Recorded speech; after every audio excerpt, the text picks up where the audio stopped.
on behalf of Siamangen, I just want to say what up to the University of Pretoria, Hans.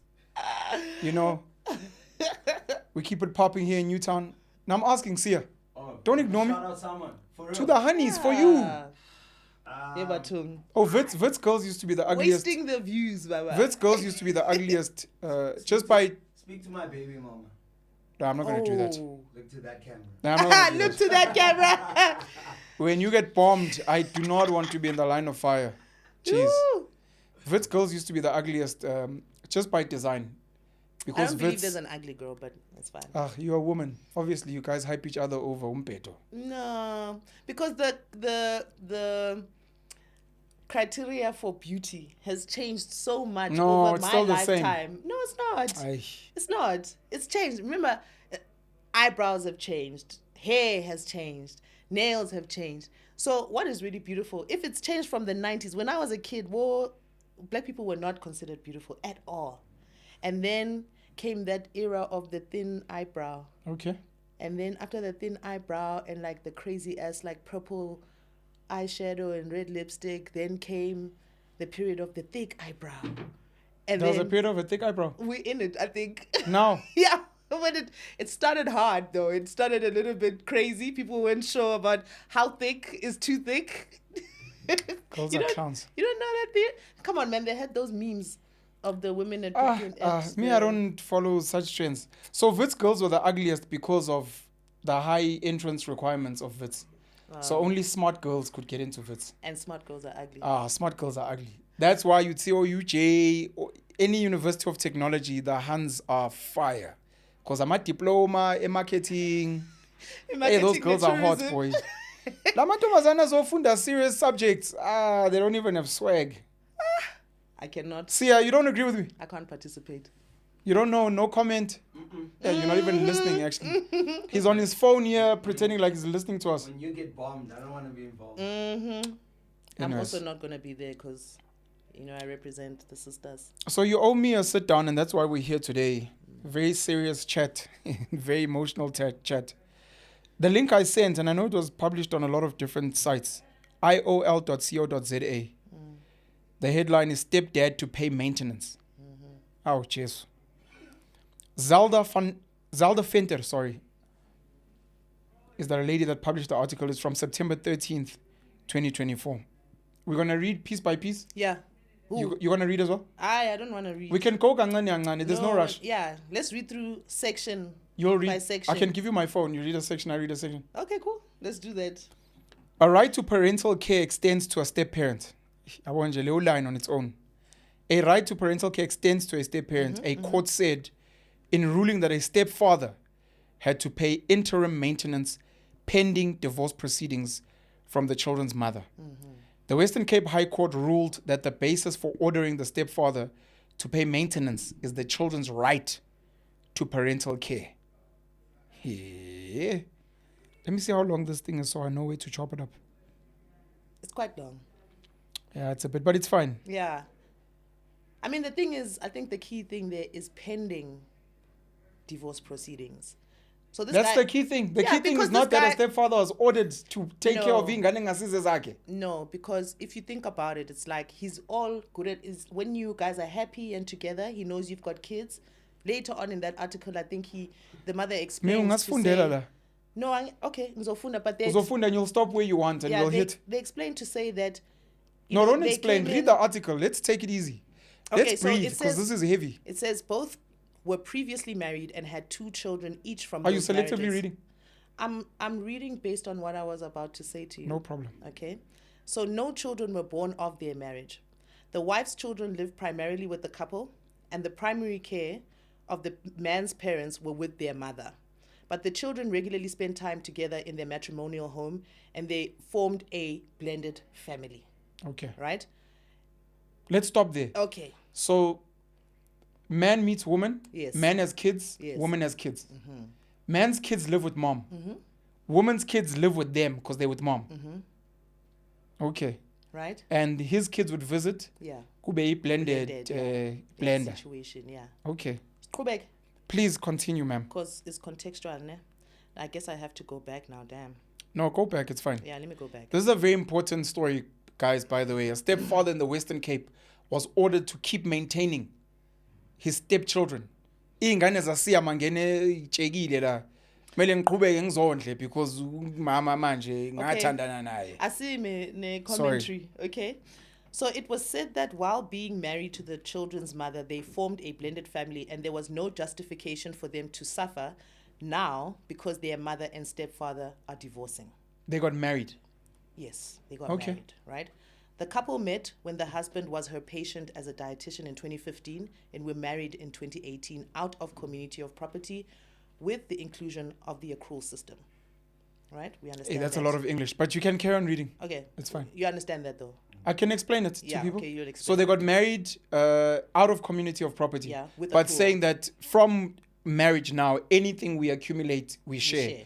Anything is figurenayo, it's yours, mine is mine. But from the marriage, it accrues for both of us. Okay. Okay. So I read the part, both were previously married, blah, blah, blah. So we're not going to... Both were previously married. Both of them were previously married. I'm a 10 soldier, bashada, and still Badala dome.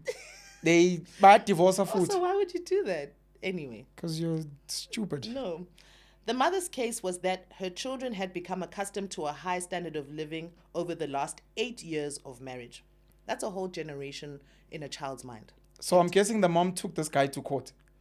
The children were severely prejudiced by the actions of the stepfather with his sudden withdrawal emotionally and financially from their lives.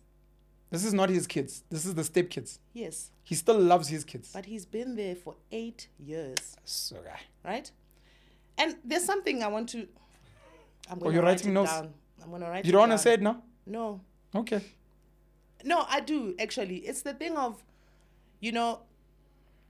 there is a broader responsibility when you enter into a relationship with someone who has children. And you better know what you're doing. That, you can't just exit a child's life when you've been their primary caregiver, for instance, let's say for 8 years. You met the child when they were 3 or 2. Sure. That's 2, 3, 4, 5, 6, 7, 8, Yeah. 9, 10, right? They're almost in high school at that point. You are their primary person. Then something happens between you and the mom. You cheat on me. Or whatever. Or you try to stab me. Oh, yeah.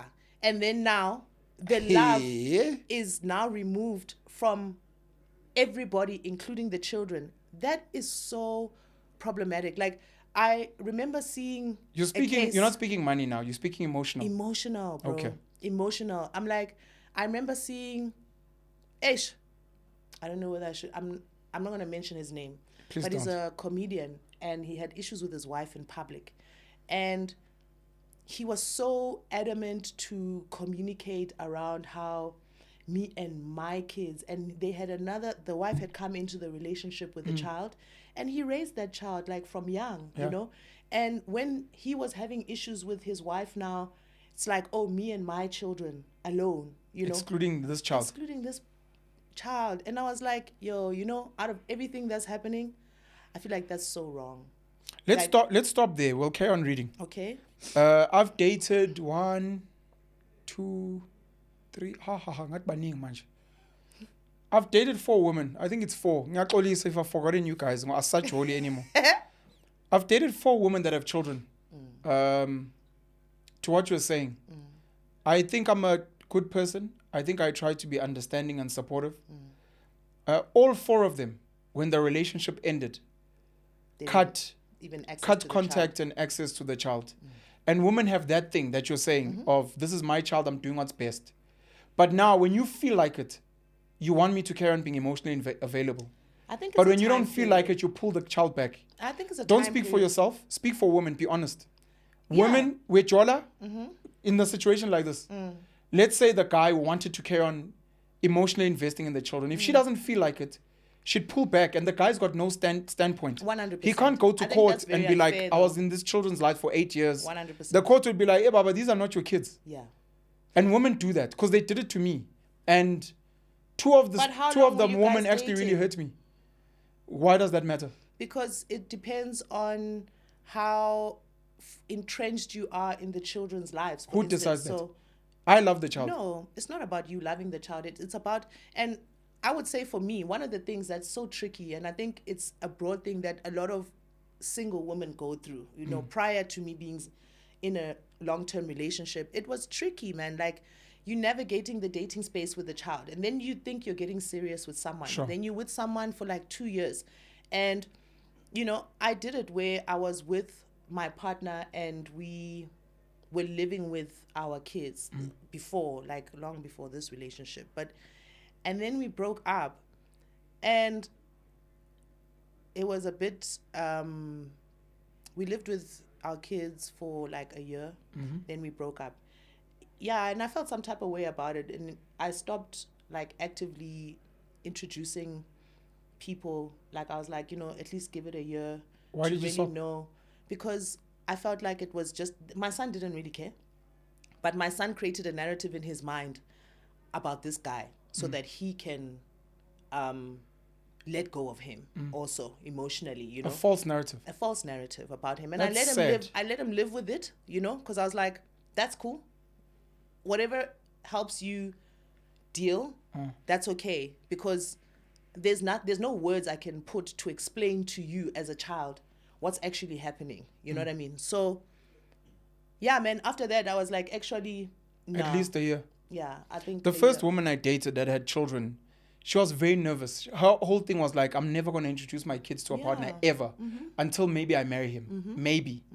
They've got a father, their father loves them, it's okay. And then we dated and she was like, I'm breaking my own rule. I'd like you to meet my kids. I met the kids and we got along. And then when things went bad, one of the things I said to her was like, but the kids, she's like, Aibo, but they've got a father. I'm like, yes, sis. That's crazy. Sorry. Please carry on reading. Okay. Whew. The one lady, the child and I have a really strong relationship. We just vibe. Yeah. To a point where when now? our relationship, no, I'm telling you, okay, the mothers I would all see. pull back. Yeah. To a point where when things started going bad, the child was like, if you and this lady don't make it, please can you stay in my life? That's crazy. I'm like, unfortunately, it's not up to me. And every time she get angry, she'd be like, this is not your child. Leave us alone. I'm like, what's leave us? You and I are not okay. Me and the child are good. The child has said in front of your presence that I really like this guy. Yeah. You know, he's like a father to me. And it's like, yeah, but I'm doing what's best for you. I'm your mom.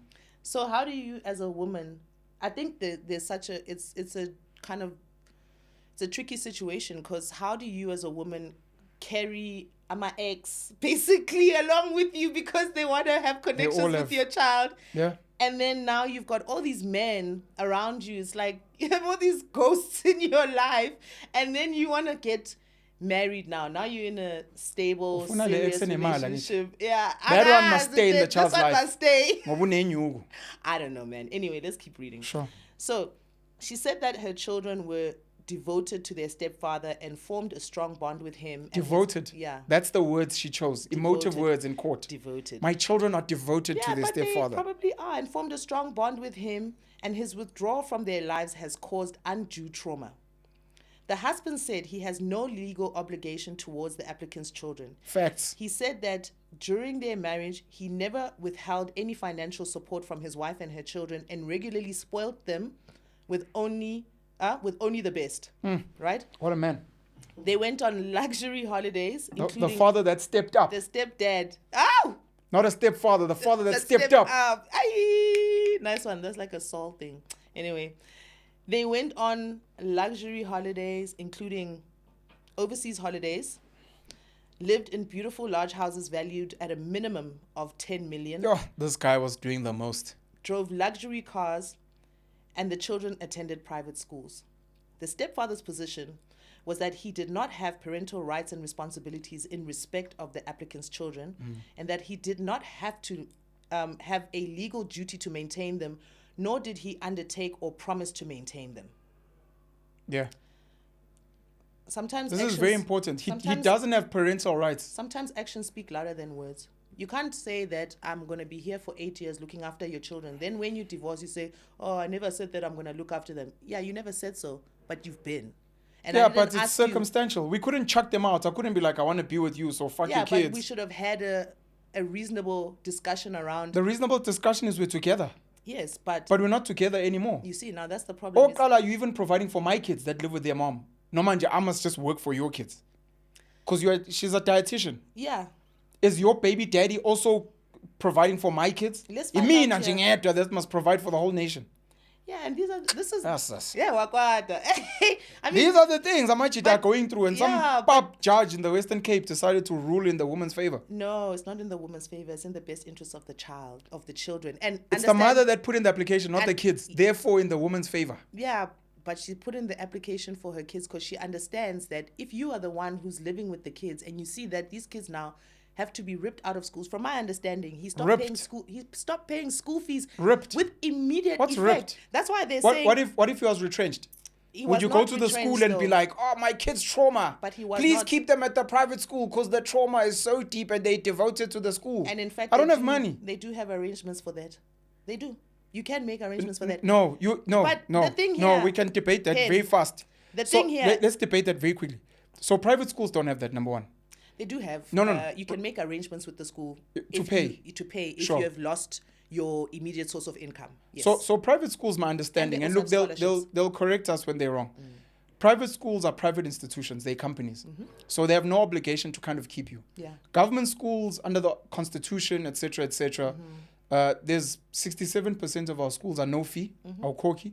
The others, if ever something happens to the parents' circumstances, they can apply for exemption. Yes.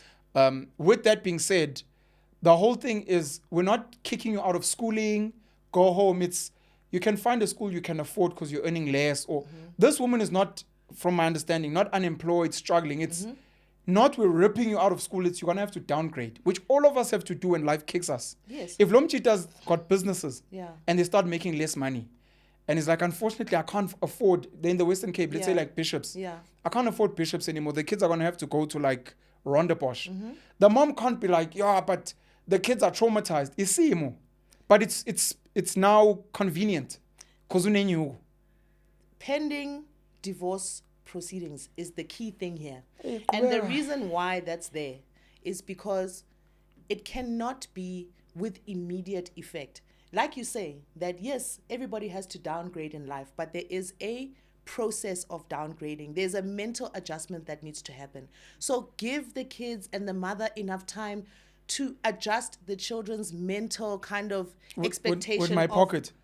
I must give them time with my pocket. Yeah, because you're the one that decided to be here and do what you did. They have a father. Yes, and they a mother. Do, but the father and the mother were not paying for the private schools. You were. Yes, so no mama. It was a condition. It was not a condition. She never said, I'm sure she didn't say, hey, the condition for dating me. But he also didn't give a condition. Why must we assume one condition, not the other? So I think the key thing it's an implied condition, which I'll do these nice things for your kids because I'm with you. If Siajola, me and you, and your son comes around and we go buy ice cream, I'm going to buy him ice cream. That's fine. Now, tomorrow we break up, you're like, oh, my son was enjoying the ice cream. Like, Aibo. No, that's different. Because it's not 8 years of ice cream. No, because... Once it's 8 years of ice cream, I owe him ice cream now. School, Pen, do you understand what life... Do you remember school? Like, I'm not that old. Yeah, so... I remember school. I remember school. Like, children are impressionable. Children are mentally affected by financial change, you know? Like, I know that even though they don't understand, and it probably builds resilience, and a lot of parents make these decisions based on not wanting to see your children go through some sort of emotional turmoil, whereas that emotional turmoil will probably build character in the child. But aside from that, I think that if you are, and this is the thing around us getting into relationships, we don't have the necessary conversations. We never conversate to say, okay, we've got children here. What does that actually mean? Aside from the fact that now we are feeling each other and whatever, let's look at the worst case scenarios so that we are guided by those things. When we are in the relationship, you also know how far to take it in terms of this investment of yours to say, my bro, that money is not my money, right? I mean, the woman, for me, if I was her, I think she was irresponsible actually for allowing this guy to completely change the lifestyles of her child. But they married for life, till death do us part. Even though Obama returned soldier, yeah, so this is the thing, right? They know it ends. Thing, yeah. That it's tricky because what is marriage in this day and age then also? It's like, must you always have one foot out of the door? Because the thing here is that she fully invested, and they clearly fully invested, both of them, to say that this is what we're doing for life. And then when the situation changes, because there's anger now, this nigga's like, Asafun next. So I can only guess, right? Yeah, because we can only guess. 8 years marriage. Yeah. Maybe they'd known each other for a year or two before, so 10 years. Mm-hmm. And this guy was doing the most. Overseas holidays, private schools, fancy houses. Mm-hmm. For him to withdraw immediately, he's pissed. something really pissed him off. Yeah, he's pissed. So on Joban Kulum about like the interests of their children and this guy might not be mentally okay. He might be very hurt. It may come out that Kambe she's pregnant again with the baby daddy, her ex-husband. That he caught her doing what. It's like, I'm hurt. And no one cares about my pain. Because like, oh, but the best interest of the kids. Like, you know what? I'm actually going to go collapse all my businesses. Let's all fucking suffer because this is bullshit. It sounds like someone who's hurt because if he loved him to the extent where he was willing to expend so much for so long, something must have triggered that. And no one is worried about his state of mind.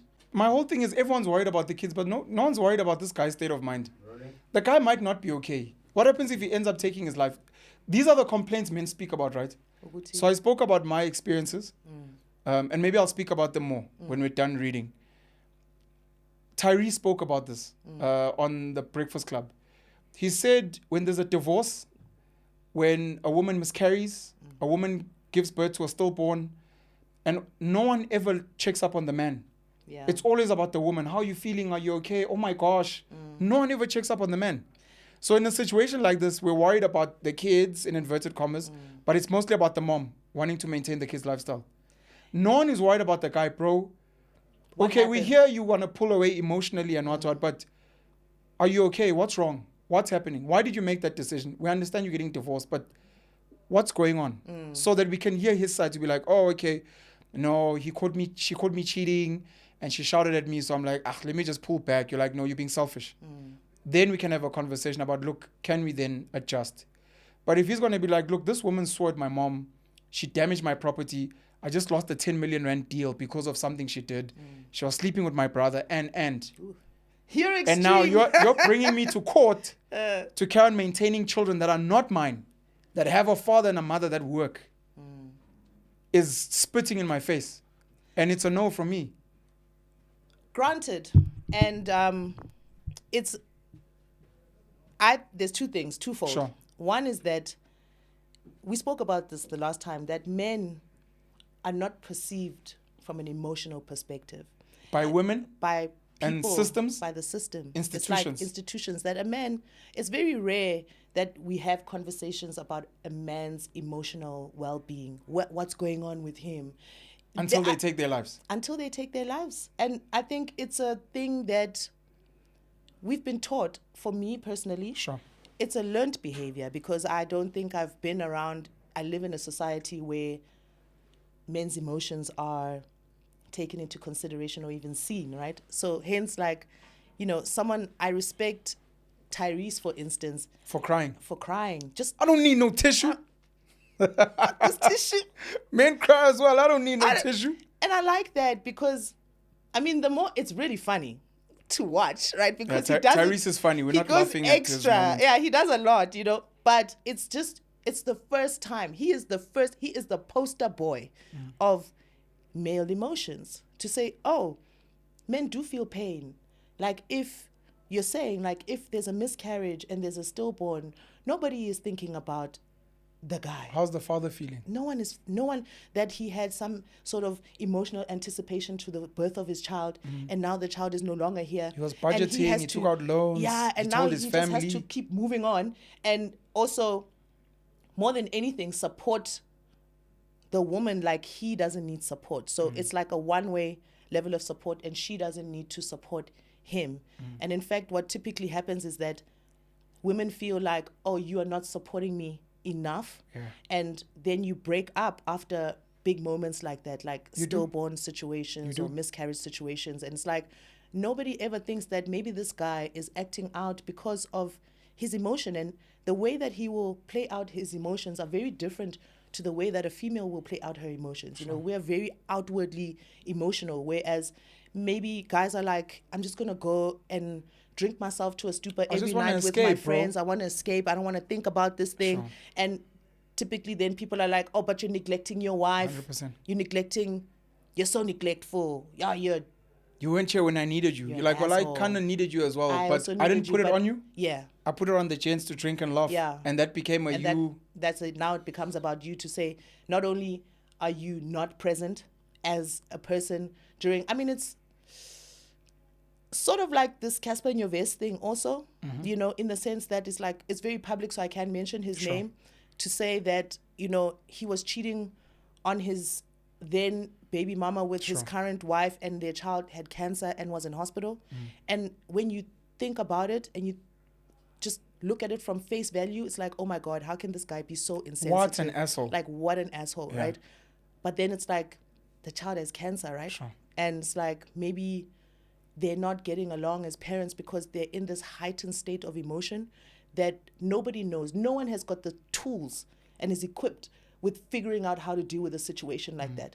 And all he could do was find someone that's totally unrelated to the situation to provide him with some sort of solace, right? And that's where he finds comfort. And for me, it's like we always just look at things so linear. You know, it's like we just assume. But even in saying that, when there are children, your emotions, whatever I've done, whatever you've done, that is the risk that we take as human beings who choose to create a bond together and come in with our children to say, I don't care whether I cheated on you with your daddy, right? If we have got a blended family, whatever we have done cannot impact these kids, because these kids did not ask to be here. We decided we're going to bring them here because we want a nut and we want to be with each other now. And now they were now forced into the situation. Now all of a sudden, when we've got our issues, now all of a sudden, so basically these children are like balls, am I yo-yo, you know? And it's not fair. They're humans as well. I disagree with you so much. Okay, I respect that. Must I jump in? You want to carry on reading? No, please disagree first and then you can jump in. It just gets juicier here, though. I just want to say, we'll get to the juice. Yeah. Like, the hypocrisy and the unfairness of women is the reason why. So you spoke about heightened states of emotions. A lot of relationships end during pregnancy because the woman is some type of way and she's emotional, and the guy's like, I don't know what to do. So I went to drink. I went to go and chill with the boys. I'm going to get home. She's going to tell me my feet are swollen. I don't know. I've never been trained for this thing. And she doesn't understand and she gets angry with me. So after all, you're like, this is not the chick I fell in love with. She's changed. Like, well, she's pregnant. She's supposed to change. But some guys don't know how to deal with that. And depending on the chick's emotions, some of the things she says and does. Oh, God, you don't even have a great job. And you know, my ex was what. You're like, okay. Someone from the outside will be like, oh, she was just pregnant and emotional. You're like, I'm sorry. That's the things much. She said, I'll never be able to forgive. So I walked. There's a reason why some men walk away from their children. Because there are many toxic, verbally abusive women. Mothers, maybe even physical. So sticking to the Casper example, and this is not what happened. This is just hypothetical. If Casper and Utobega were dealing with a child that's extremely ill and the emotions are heightened, different people deal differently. Casper's like, I'm going to swim in work. I'm going to go dance. I'm going to be at the studio. I'm going to just block all of this out and just pray and hope my son will be okay. The mom is like, I'm going to be by my son's bedside no matter what. I'm going to leave work. I'm going to take leave, whatever the case may be. And during that period, you may find some of the things she said to him was so vile, where she's bringing in exes, you think you're this big star, and what, and as a guy, sometimes we take a lot. The same way a woman will break up with you emotionally 2 years before she leaves, physically. Some guys also break up with you in the state of heightened emotion and turmoil. You've just lost a loved one. Your grandma, you're breaking down. You say some vile things, I take it. Guys wait for that, a decent guy will wait for that to die down. And as soon as you've buried your grand and you're back to your real life, he leaves. And then you're like, I can't believe you. Like, you left me in the year when I lost my grandmother. It's like, bro. And in my head, I'm like, if I were to actually tell you, when I had left, I was there, you buried your grandmother, I did the things. But afterwards, I was like, I don't want to be with a woman like you when times are tough. Because I've been with other women, when times are tough, they're not the greatest, but it's like, we're in this together. But when I was with you, we're not eating. There's no laundry. You're smelling. We can't chat. When I try to tell you something, you can't. Everything is about you and your state of emotion. So it's like, I'm good with that. I'm going to go be with someone else. And you leave. And that's okay. But I'm just saying, I'm fighting back this thing of, I don't care if I slept with your father. The kids. It's like some things, if I stay with you, I may at some point break and retaliate and get violent. No, leave I me. may hit the kids. So I'd rather leave. Yes, that's fine. I'm not saying don't leave. That's not what I'm saying. I'm saying... You agree with leave? I fully agree with leave. The guy must leave. The guy must leave. He mustn't put the kids first and the family first. He must leave. first. No, he must leave. I don't have a He problem must stay with with his family. No. He must leave. He must leave What's if the he issue? is going to create a toxic situation for the children. Because, again... He's not okay. Here we're talking about the best interests of the children, right? So, if me being here is not in the best interest of the children because I am too emotional and irrational. I'm angry. Yeah. So that's going to play out in the environment, and I don't want these children to be exposed to something like that. I may physically abuse them. I may physically abuse their mom. I don't want to get it this far. I don't want it to go that far. Sure. I'm very much 100% with you got to leave. Children will adjust. You must leave. You must leave. Leave with what? Everything. I need to now. Or I must leave and leave my money behind. No, now. We have decided now. Understand. Today, let's say today is Tuesday, whatever. Don't come with that caveat that we're going to discuss at the end, the proceedings. Lalela. I'm saying you've chosen to leave. Now in your mind, you've decided, I can't stay in this relationship. It is not going to be good for me or her. Things are going to go pear-shaped, right? Fine. So you both decide, sharp, you're moving out of the house, right? You've been married for 8 years. Okay. There are things, you are married out of community of property but with accrual. There are things, there's paperwork that needs to be signed and resolved, etc. It is not just an immediate break. When you get married, you understand that breaking up with a person is not like breaking up with your girlfriend. You have got breaking up with a person, with your partner, with your wife. It's not when like when you marry. Because of paperwork. Because of paperwork. You've entered into a legal transaction. Marriage is a legal transaction. Correct. Right? So you can't just, it's like me at work. I can't just be like, I quit today. Hey, I'm not feeling this job, guys. I don't feel this job, I'm out. Some jobs you need to give 3 months notice. Some jobs you need to give 2 months notice, etc. And so bring back the laptop. Yeah, and bring back the laptop and settle any unresolved slips that you've got, and things like that. So it's a similar situation here. And that's all I'm saying. And that's why, for me, I'm going to go back to pending divorce proceedings. I knew you were going to add the caveat. Yeah, it is important to understand that is the core of the whole thing. Is to say... I don't want it to be the core of the whole thing. No, but what we're fighting here is that immediate withdrawal of funds. That is not okay. Put a pause there. I want to start here. That's where my argument comes That's from. okay. Yeah. And it's not fair that that's your argument because I don't want us to discuss that. Why? I'll That explain. is at the core of this case. Very comma. Okay. So this is why the guy counters the best interest of the kids. Mm-hmm. I do not have parental rights over them. Mm-hmm. So when I leave, I can't keep providing money because I don't have rights over these kids. I can't decide I'm taking the kids to come live with me. Mm-hmm. Legally, I have no stand. The guy could be like, you know what? I'm leaving, but let me take the kids because I've already accustomed them to a life. You're like, nope, you have no rights over these kids. I'm like, okay, cool, I'm out. Next thing, I'm in court. And you're like, well, you must carry on paying private school fees. Like, this is a joke. I don't have rights over these kids. Yeah. That's the one thing. The other thing I wanted to say is I wanted us to have this conversation outside of that little thing, okay. caveat, because what that caveat does for me and you, never mind for the audience out there, is it makes you say, yes, I don't think the stepfather is responsible, but there must be a period where the kids are allowed to adjust. Yes. I wanted a situation where we're discussing, should stepfathers carry on providing for kids that are not theirs? And under which circumstances? No, I don't think because so. Here, there's that thing of divorce proceedings, which means afterwards, when the judges said yes and the courts have said yes, then now you can chuck. Our own ways, yeah. And it's like, but the kids are still traumatized. Yeah, but they still want to be at the private school. We've moved their schools already. But the next judge is going to say, oh, time is 6 months. Let them just finish the school year. Yes. And you're going to be fine, just because a judge said it. But the kids are traumatized. That's not now in the best interest of the kids. The kids are like, no, we need to maybe just until matric. Then we'll adjust. Then he can leave with his money. Get that. Who decides that? The court.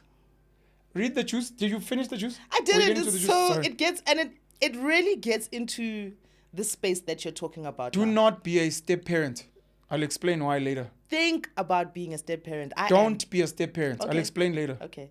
According to him, the children had a strong bond with their father, who had regular contact with them and who contributed towards their maintenance. Their biological father. Their biological father. Yes. This was is what the maintaining guys- his children. Upenuel the clown. Yeah. Out there is maintaining. Meanwhile, there's a new chant. He accused the wife of wanting her children to be viewed as their children and his children as visitors. And I think this is a real thing. Hey, what's going on with this article? Hey, sorry, please, let me reiterate that slower. Yeah. So what this guy is arguing, the stepfather, is this woman was like, these are our children, her children, that she brought from her previous marriage. These are our children. But my children, my biological children that live with their mom, must now feel like visitors in this house. You guys will sleep in the guest room. Yeah. You don't have a room. That's crazy. We'll make space for you. Oh, do you guys mind waiting behind? We're gonna... It's all good and well for him to say this 8 years later when they're divorcing. But he could have made the changes. He's also an adult. So we can't But maybe that's what led to this divorce. All these things have accumulated. Yeah, that's fine. But now the woman is still wanting money. He has a responsibility. Let's also not absolve him of having a brain. And this is the thing. He might not have a brain because he might not be okay. No, but he just only stopped being okay depression. Now. But I'm saying 8 years. 8 years. What's 8 years? 8 years of a relationship, of a marriage. Being married for 8 years. So here's the context that I'm trying to build. Is to say, you get married. The kids have a father. I have children. You have children. My children have got their mother. Your children have got their father. We are now building a home. We don't have children together. That home should cater for all 4 children. All 4 of them must have a room in this house. 2 of the rooms for the children who live with their mother are unoccupied. But it's their rooms when they come on the weekends and during the school holidays. I'm paying for this whole house, ne? It's yours. While you're dictating. All the kids must have their own rooms. I'm got not on dictating. My budget. I'm saying I'm making it fair. Sure, then but on my budget, right? Then we will decide, is it a 2-bedroom house with bunk beds in each room for the kids? Yeah. Or is it a 4-bedroom house? Whatever. I just don't like the fact that you are actually out here villainizing and acting like women are like the sole people responsible for making these types of decisions and absolving you as an adult man from also contributing to the discussion and saying that, listen, I get what you want. I think let's find a middle ground here because I don't want my children to feel like visitors in my home also because this is my home. And it may make them feel some type of way because your children live with us. And I don't want them to feel estranged. Why are you assuming the guy didn't do all of this? Because if he is doing it, he wouldn't have lasted 8 years. No, but anything could have changed over time, right? You're assuming that this has always been the case. And we know how relationships are, how marriages. There are things that you kind of let slide because you're like, you know what, things will get better. The kids are 2, it's okay. Now, 8 years later, the child is 10. Now you're like, hey, but this lady keeps treating my kids like they others. And I address it, and it's an issue. And things pile up. That's when we're like, look, we've tried. These are rich people. 8 years. 8 years is us holding on. And it's me trying and I realize you're not changing. I'm like, I'm sorry. I think we must get divorced.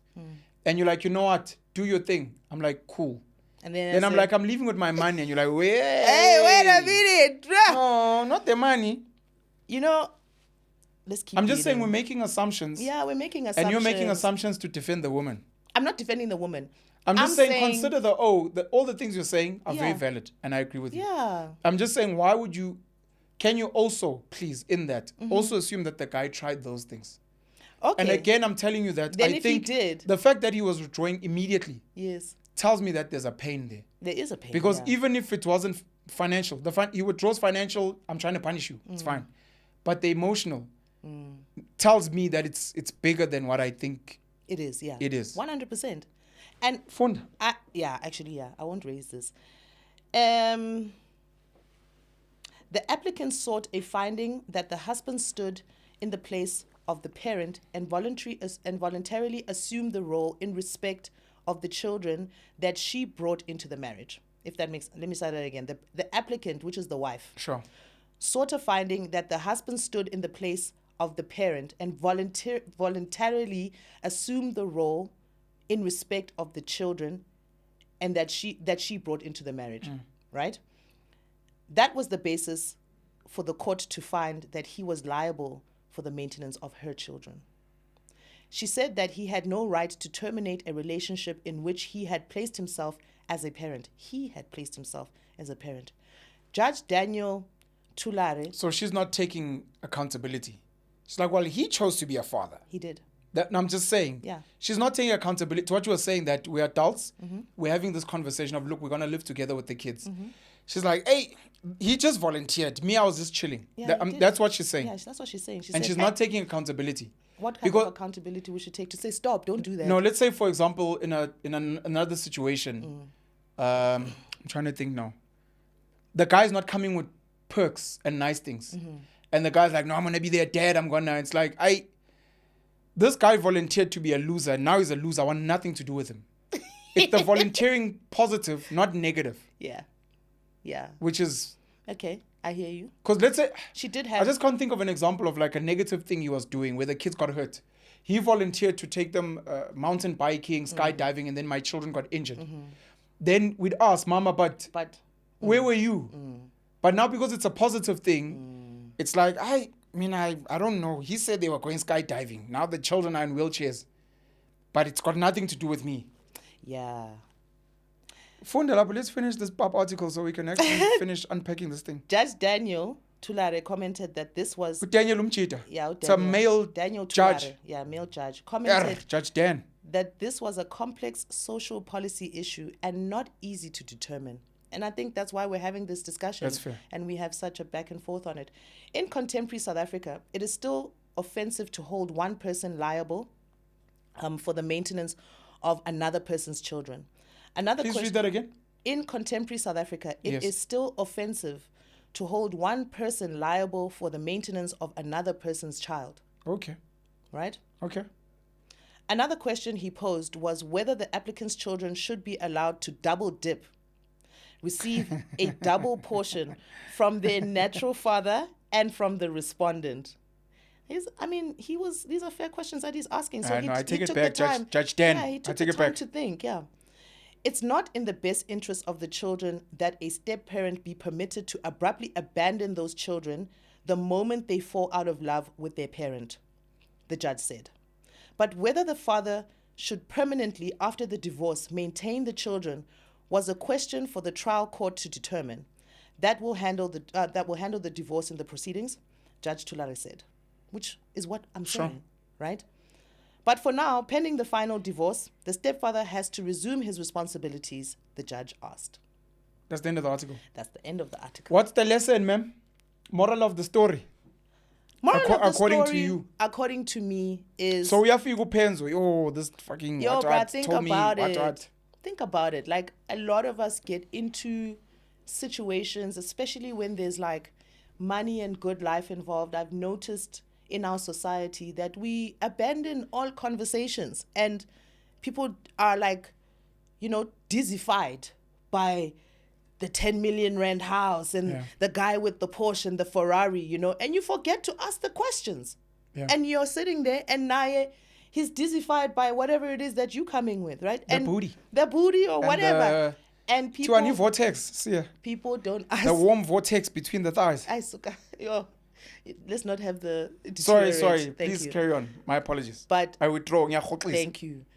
We neglect to have the conversations. And I think it is across the board, even in relation to when deciding to have children with a partner, with another person, you neglect to have the real conversations. Either it's because you're both deeply in love and, you're blinded by love, which is most of what happens. Deeply in love is another way to say stupid, by the way. Just okay. For people that maybe might have because I don't think we really understand what love is. Like, we've got love as a Hollywood feeling of love, but we don't realize that love is actually... a chemical imbalance of irrationality. Okay, and the difficult times, that's when love really shows up. It's easy for love to show up in the nice times when we are financially stable and everything is going well. But love needs to, does it still show up when things are tricky, And this is the situation also. Is like, so love is definitely gone between the two of them. And there's a deep hurt from the guy's side. We're assuming. And it's interesting also that the judge is like, even he's like, hey, me, I don't know, because this is double dipping, right? It's like ulanala. Let's rely on the dad. If the dad is the biological dad is paying maintenance, yeah, let's rely on him. Do you think step parents should take financial care of their stepchildren? Yes. Yes, I do. Regardless. Whether we're dating, married, you're like, I'm now a step parent. No, I now assume responsibility. Yeah, I mean, it depends on the dynamic of your relationship with the children. So, for instance, and I can't say that I am an expert, ne? Sure. So please, but I've had to think about this a lot, right? To say, all right, if all the children are living with me and my newfound partner, okay, for me, there's a across the board, what you get, everybody gets. We all get, because we're not trying to create animosity between children. This is with your pocket? Yeah, with my pocket also. Oh. And with my partner's pocket. Do you expect the partner both same? of us. If I take the kids to... No, I'm just asking. So you date a guy, you bring your children. Yeah. I don't have children. You're expecting that I must take on... You're expecting that I must take on the same idea that... it's different. If you don't let's have children. Let's have children. If you have children, you're expecting that all of them must get equal treatment. Yeah, I think so. And if this is something you'd want from... Yeah, if we all live together.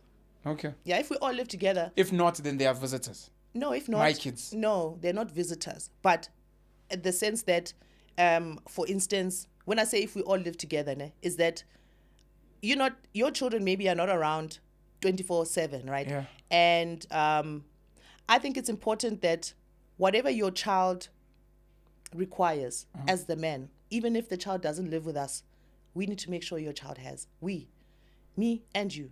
And I feel more of a responsibility for that because you don't spend so much time with your child. You don't spend as much time with your child as you spend with my child. So I will probably overcompensate because of that. To be like, I don't want your child to feel like they are a second-class citizen. I don't want your child to feel like why is it that my dad gets to live with you, my step brother or sister, and I don't get to see my dad as often as you see my dad. Yeah. So I would generally overcompensate that situation, and that's just me, because I also understand the psychological trauma it can cause in terms of parental attachments and feeling accepted and wanted as a human. That long-term, all these stupid decisions that we're making because we are emotional, these are other grown-ass human beings that we are bringing up. Yeah. And they depend on our logical state of mind. They don't depend on our emotional responses. Yeah. That is not fair to do that. And that's why, for me personally, I totally think that if we are coming into a relationship and our relationship becomes serious, there's levels to this thing, right? It's like if we're dating for a year, we haven't met each other's children, you haven't met my children, fuck your kids, man. How? And include fuck, you can say that, I don't know them. I don't know them. Okay. You understand? The moment we decide, hey, now this thing looks like it's getting serious, and I'd like to introduce you to my kids. Bro, that is the moment you need to think. To be like, am I ready? A lot of people are like, oh, I'm so excited. He said he wants to introduce me to his kids. That means we're really in love now. It's official. I'm meeting his mom. Yeah, I'm meeting his mom. Like the whole list of other women that have met his mom. You know what I'm saying? So we refrain from using our medulla oblongata. You can't when you're in love. You can't. It numbs the brain. But that's why you should take time to introduce your kids, right? To say, okay, cool. How long? Because the first 3 months is, we are just too caught up. We can't see a thing. After 3 months is when we know that, okay. Oh, probation, yomjolo. Yeah, probation. They were even talking about it on radio the other day. Probation, yomjolo. 90 days. You can't fake it beyond 90 days. First 90 days, you're faking the funk with the finances. Oh, that's Steve Harvey, no? No, it was on 702. Even. Is it not Steve Harvey? But I think it's for sex. 90 days before you have sex, just on probation. Yeah. It's in the movie. Think like a act like a man.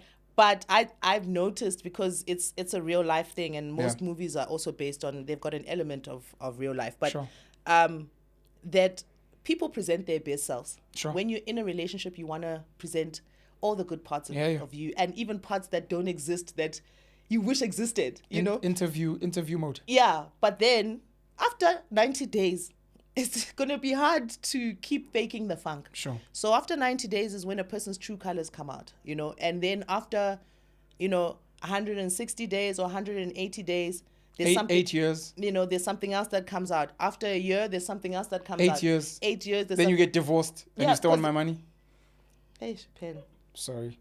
Anyway, you are fundamentally against this. Like, no matter what the circumstance, there's no middle ground for you to say. And I'm asking you to approach this without thinking about how unfair women tend to be and how one-sided. Why must I not consider that? Because we are saying that we are not considering both partners. We are considering the children. So when you block your eyes and put blinkers on... Why must I block my eyes? I don't want to block my eyes. I want to see whether if you put blinkers on and you think about the well-being of the child holistically, is your opinion affected in any way? This is such a deep topic, man. And I think my brain while you're speaking just got tired. So tired. Because I'm thinking of how far we've broken society. All of us. Me and you have created broken homes. Me more than you. Yeah. Because you pause, I mean, dominate and everything. Because I am a broken home. Because I'm a broken home. This was not what we wanted. Yeah. People need to understand. Generally, most of us don't grow up being like, if I can have 5 kids with many women and and the kids have daddy issues, that's gonna be so cool. No one does that. No one is that stupid normally. So life happens. And there's these people that end up on contraceptives, abortions, miscarriages, who end up without children from their exes, who have this moral high ground. At least I don't have baby. The reason you don't is because maybe you didn't want to give you a child. So you was always strapped. Or because you lost the child, but you're never going to tell us that. Then you want to judge us. I had my first child as an example at age 24. Now I'm 35. I'm with my third partner. From 24 to 35, it just so happens that the 2 partners before I had children with, because we really loved each other and it was serious. The first partner maybe passed away. The second partner maybe cheated on me and we broke up. I tried my best. So in all these 3, I feel like I did nothing wrong. But now I'm a father with 3 baby mamas. But now I'm being judged by society, by a chick who has a subscription in Amidst. A chick who knows ukuthi morning after Pile Sebenza with what, as an example, but she's judging me. And it's like, but no one goes out and says, let me go do this thing. Yeah, we are judged too as females. No, definitely. And you guys get judged worse. Erika Padu, Kelly Kumalo. So we've broken homes, number one.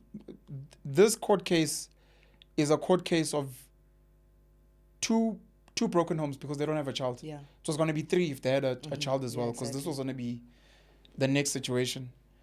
And how we're now trying to mend these things. And I have many issues with the courts because of my personal experiences and what I've seen. I don't know if they really prioritize what I call the family.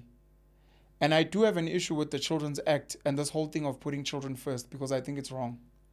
I used to think it was right for the longest time. But putting children first is like putting women first. Why? Because the children by default live with the women? No, because it takes away from someone else. It's meant to be put the family first. What is in the best interest of the family? But the people that run the system are so slick with their words that it sounds like. So something like women empowerment was meant to be for the betterment of the family. Women can now, contribute in a home, contribute to the family and do what... Your wife can now be whatever she wants. She's not limited. Versus the way it's punted, women are now empowered. You don't need a man anymore. And you're like, no, I don't think that's what we were meant to do. So when you put the child first, it's almost like even if mom and dad come last, even if mom is traumatized and depressed, as long as the child's best interests. And children's best interests can be subjective. Because the child wants ice cream and wants to go to the most expensive school and wants to. And as a parent, you might feel that, doing some of these hard things and the grittier things is important for you. But you may find the courts and other people around are like, no, man, but You're rich. Your child should. You're like, but I don't think that's what's best for them. Then it becomes subjective. Versus what's best for the family. I want to build strong children with character that are dynamic.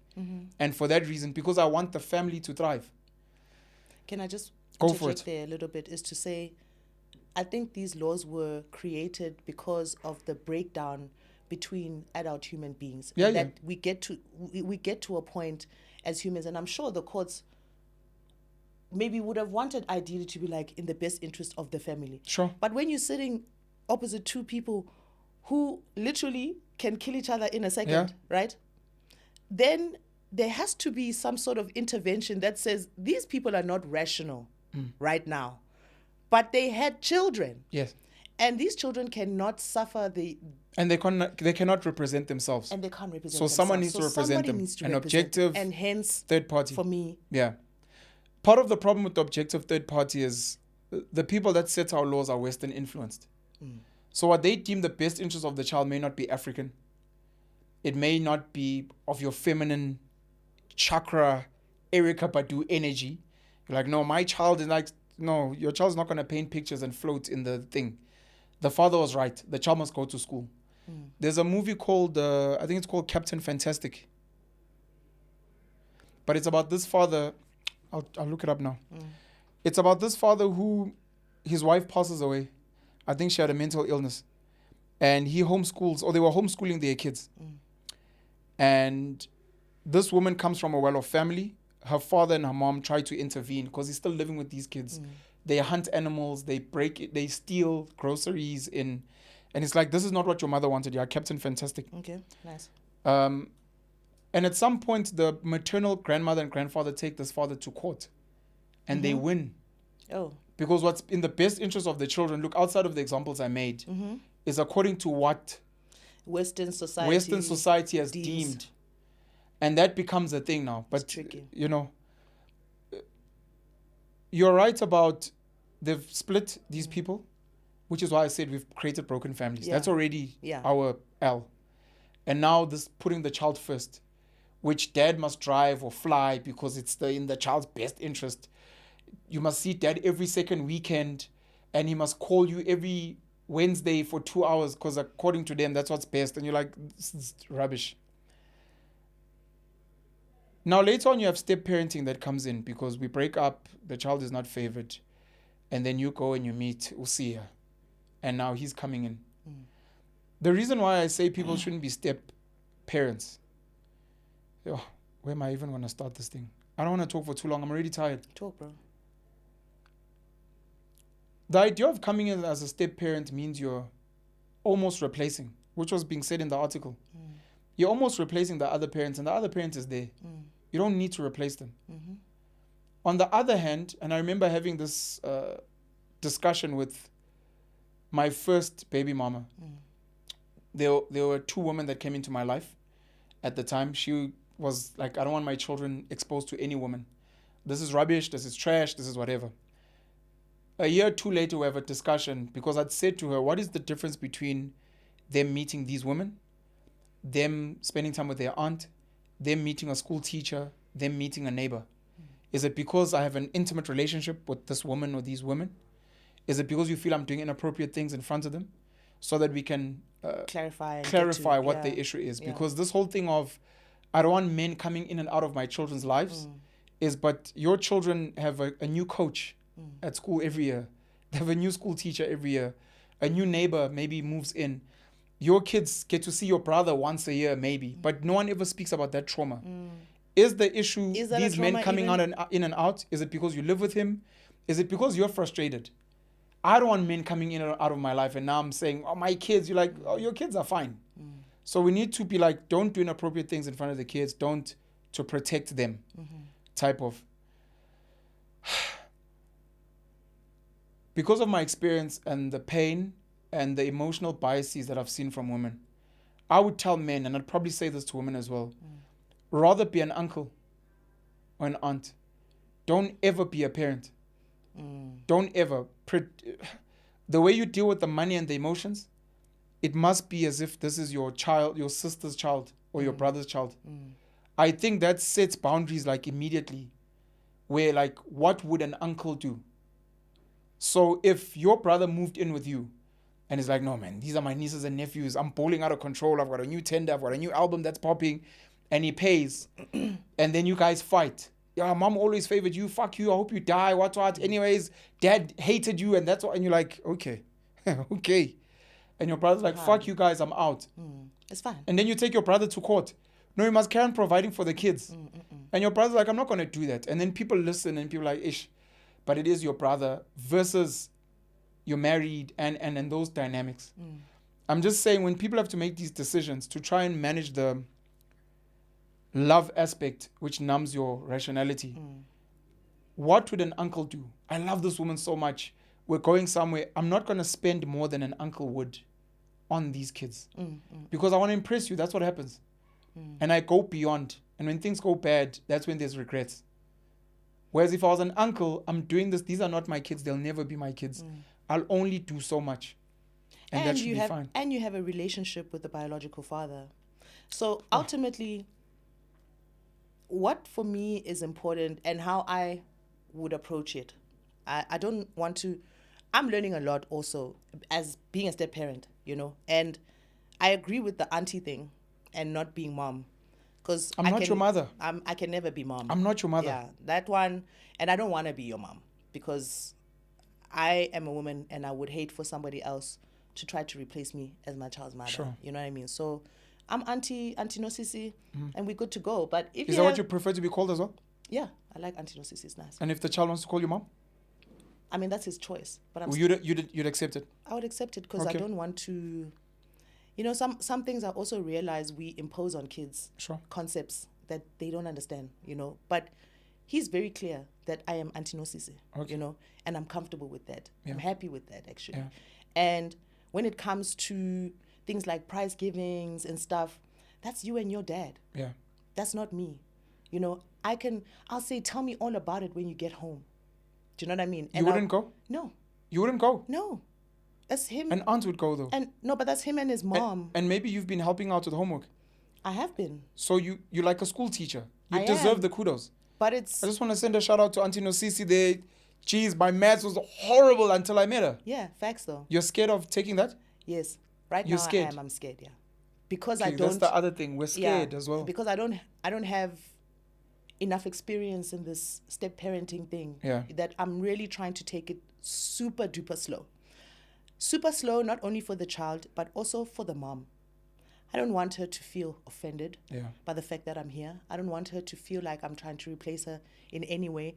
I'd like to, as much as I took time to get to know my partner and us develop a relationship up to this point, I want to do the same with the mom. Yeah. She didn't meet me at the time that I met my partner. So we are 3 to 4 years ahead of her. Do you understand? In terms of learning each other, understanding each other's intentions, etc. Right? She doesn't need to know me. I don't need to know the girlfriends of my baby daddy. Do you know believe what I'm saying? Is this for you, or do you think this should be the template for people? I think so. We were talking about this with my partner the other day because we're listening to it on radio. Also, Clement Manyatela's Family Matters show is like next level. In terms of... I should give it a listen. Always. Shout out to Clement. I bumped into him last week. Yeah, he's having some real conversations there. And it was that discussion around, are you as a parent entitled to knowing your partner's partner and accepting them? To say, I accept. And we were saying in the car, like, okay, twofold. One is that I hope and pray that you've got good discernment in terms of choosing people, right? That one is hard.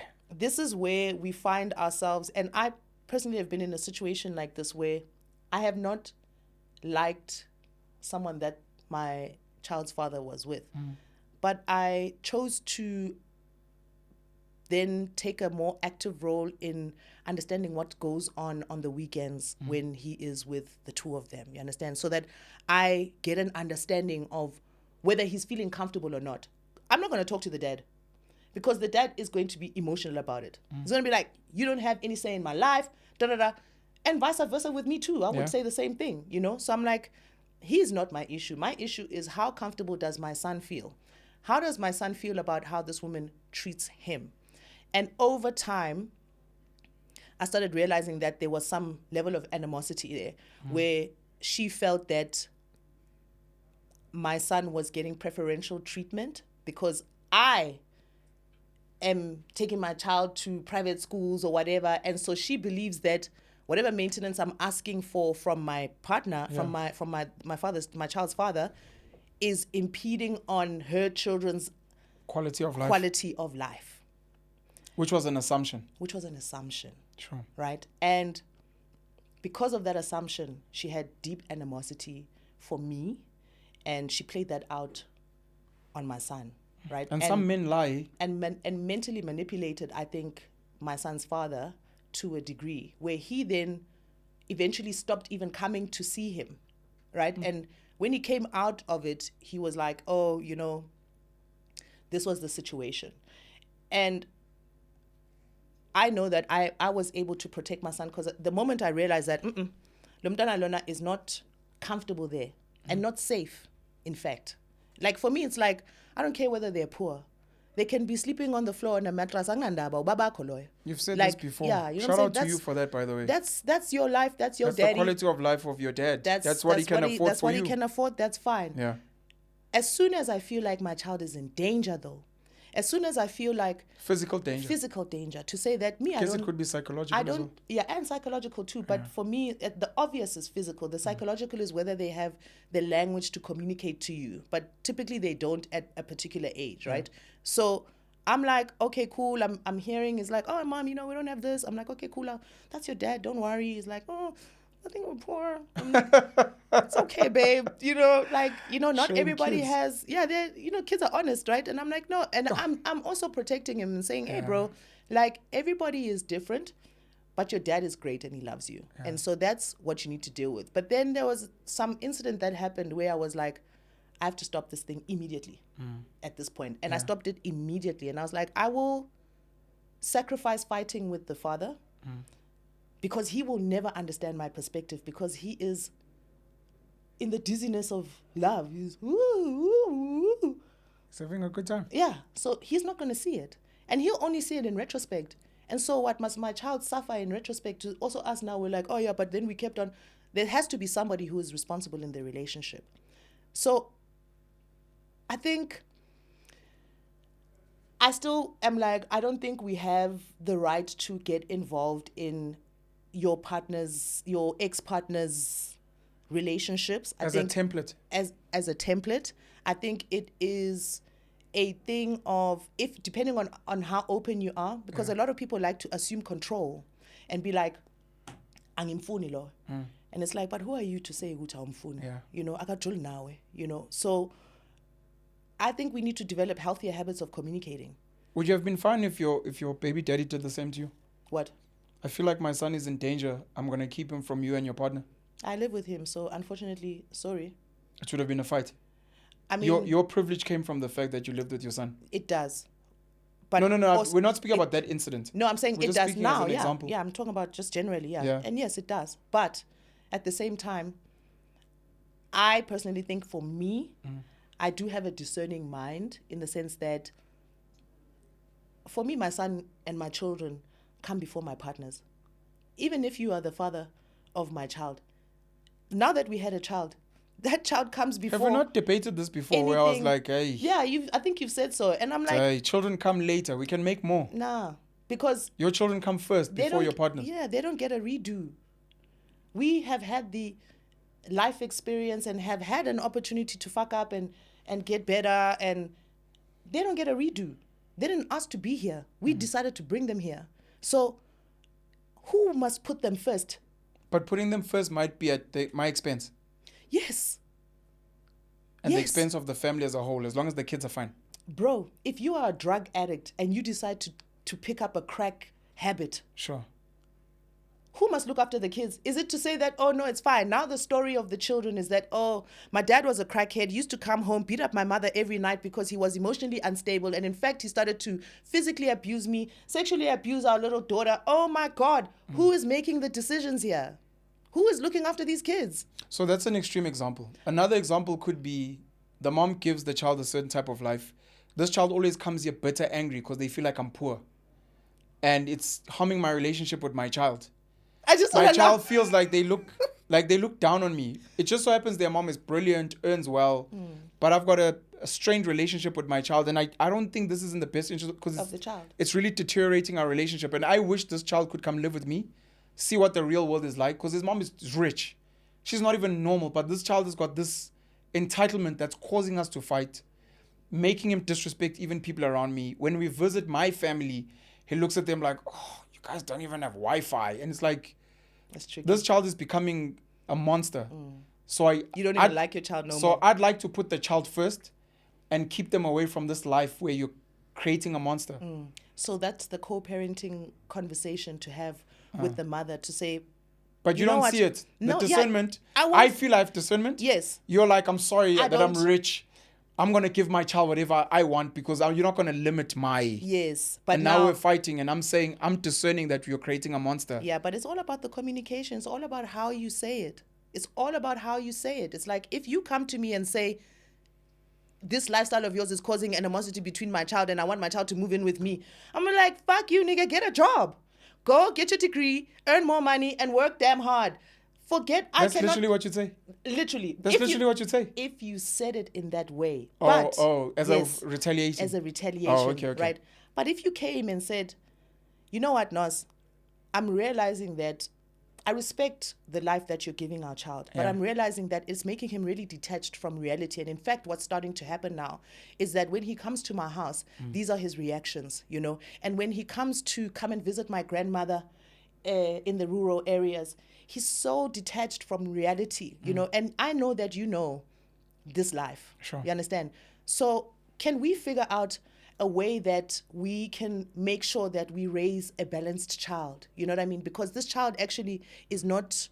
So you've taken it away from me and you've put it on to the fact that it is important that our child is balanced. You understand?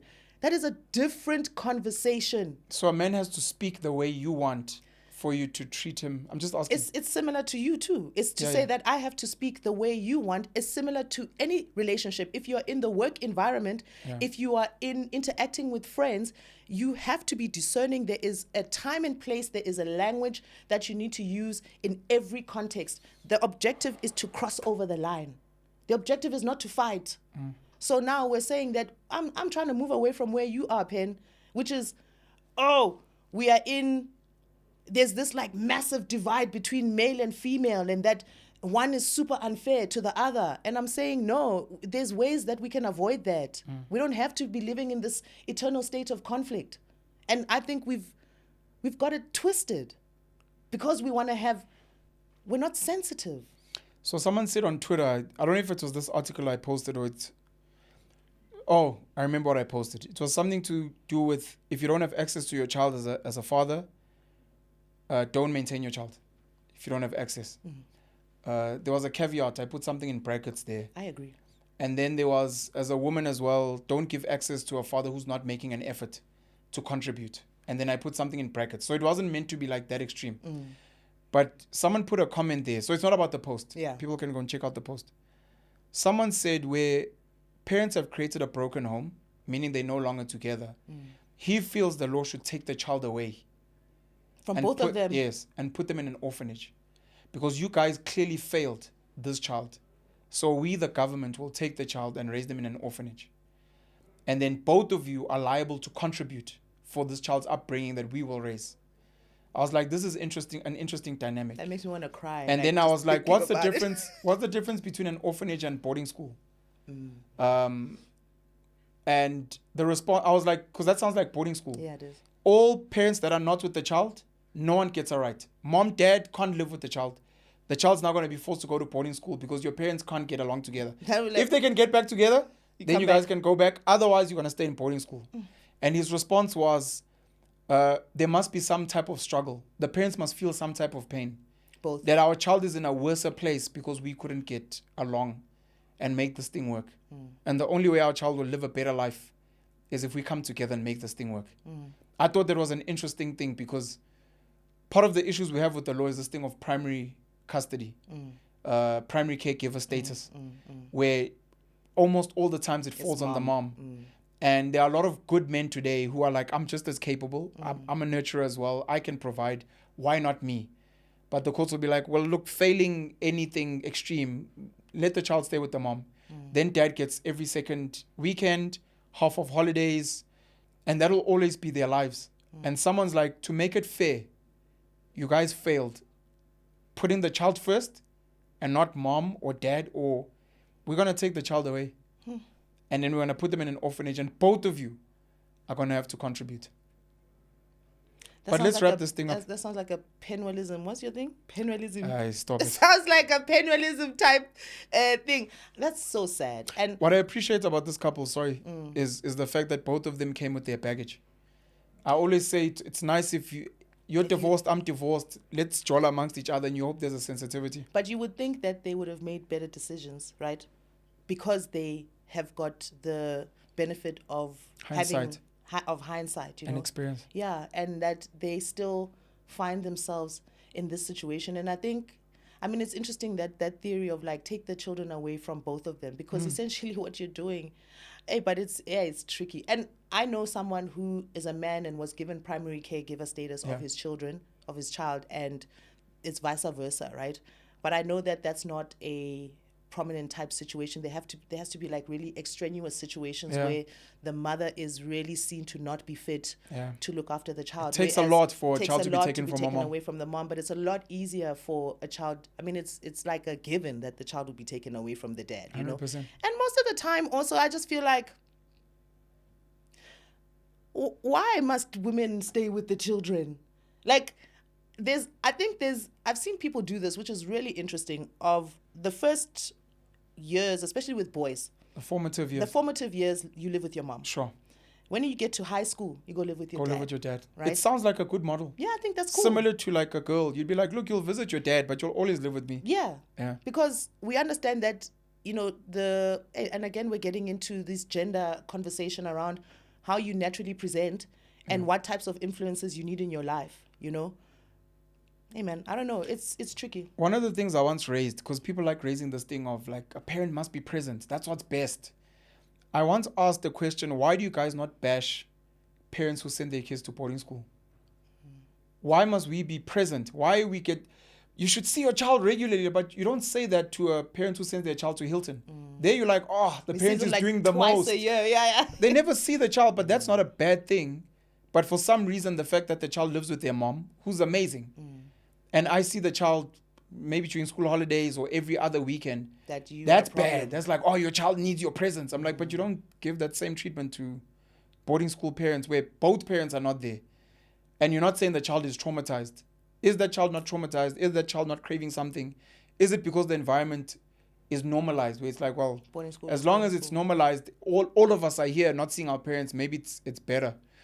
Other points which we're not going to cover today is things like, I normally build relationships with the child. I think you asked me this earlier and I never got a chance to answer. Whether it is my own children, and this is a controversial one we'll discuss on another day, my siblings' children, yeah, children is plural. Yeah. Children's. My siblings' children's. Yeah, my siblings' children's. My friends' children, stepchildren, etc. I will respect you and I'll be civil to your child. If your child and I vibe, I will only work on the child's energy, regardless of how you feel. If me and the child build a great bond, I will go beyond what's normal and accept it. In the same way, if I see a child that's a star athlete and they need funds, I will dig into my pocket because I'm impressed by this child.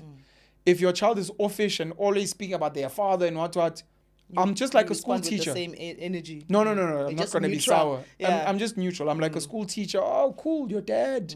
And my dad got so much money and is going to be, that's awesome. Nice. But we'll never bond on that level because you're not treating me like that. Because you don't speak like that to your uncle. You don't speak like that to your school teachers. You're making it a thing for me to remind me about your father. So I'll just be civil. And where it hurts some of us good men, the fathers that step up versus just being a stepfather, we literally build a genuine relationship with your child.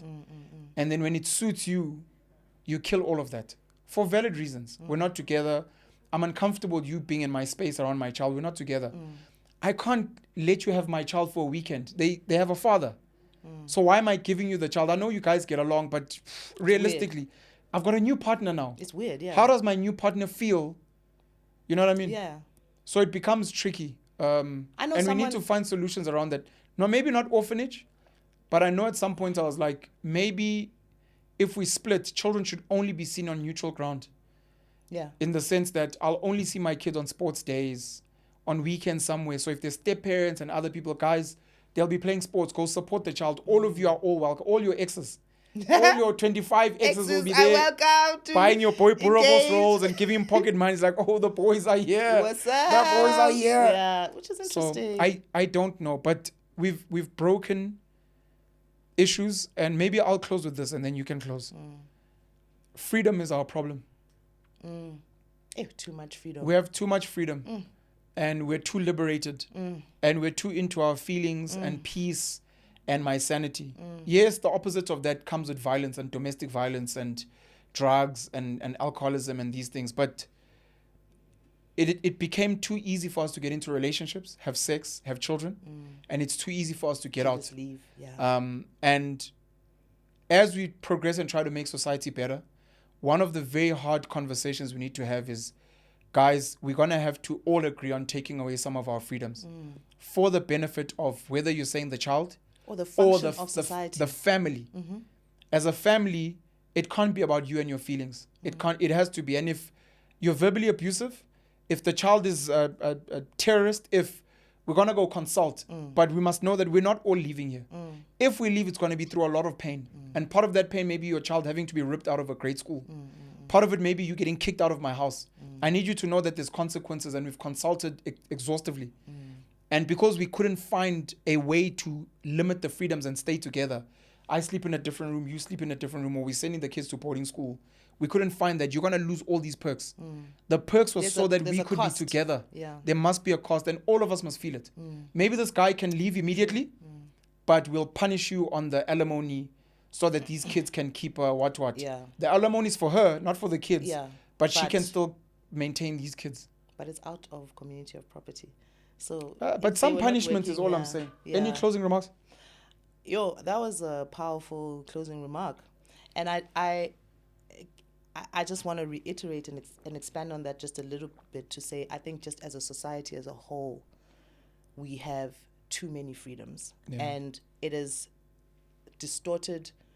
We don't even know what we believe in anymore. And we don't have a sense of responsibility because of the freedoms. Yeah, we just like, how far can I go? You know, and we're mimicking America specifically around this freedoms thing, you know. And when you juxtapose South Africa and the lifestyle that we want to live, America is the only other country that lives that particular lifestyle. In Europe, it's not the same. You know, people don't live like that, you know. And the Middle East and China. Yeah, they don't. And I would say even Europe, because Europe is not they don't have socialist systems or whatever. It's still democratic systems like ours. Yeah. But they just have a sense of responsibility to society that limits the things that they do and how they interact. You know what I mean? Whereas when you're looking at these, and I think because it's not capitalist based, when we're talking in a capitalist system, like a pure capitalist system like America, and what we are trying to, I think, emulate as South Africans, that is when all these crazy ass things start to come up, you know, because these questions would be easy to answer if we just were people abanobuntu.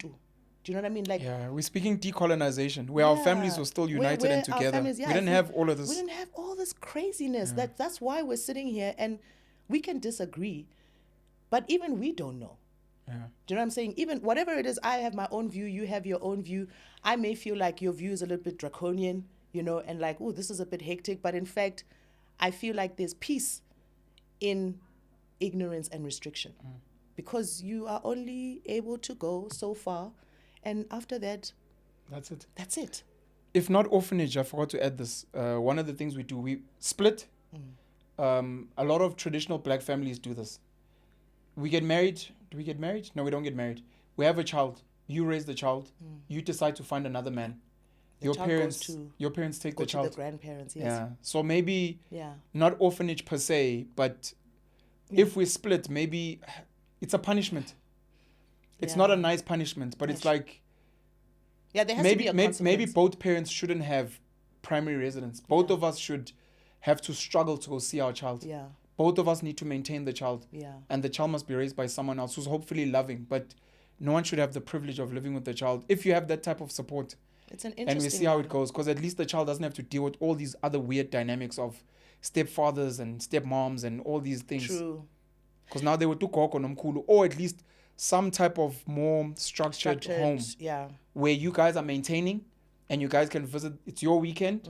Next weekend it's my weekend, and where you can afford it. Maybe we made a conscious decision of boarding school, because we don't want to not discriminate, prejudice. We don't want to prejudice each other. Yeah. So unfortunately, we're gonna suffer. This is not what we wanted for our child, but we failed.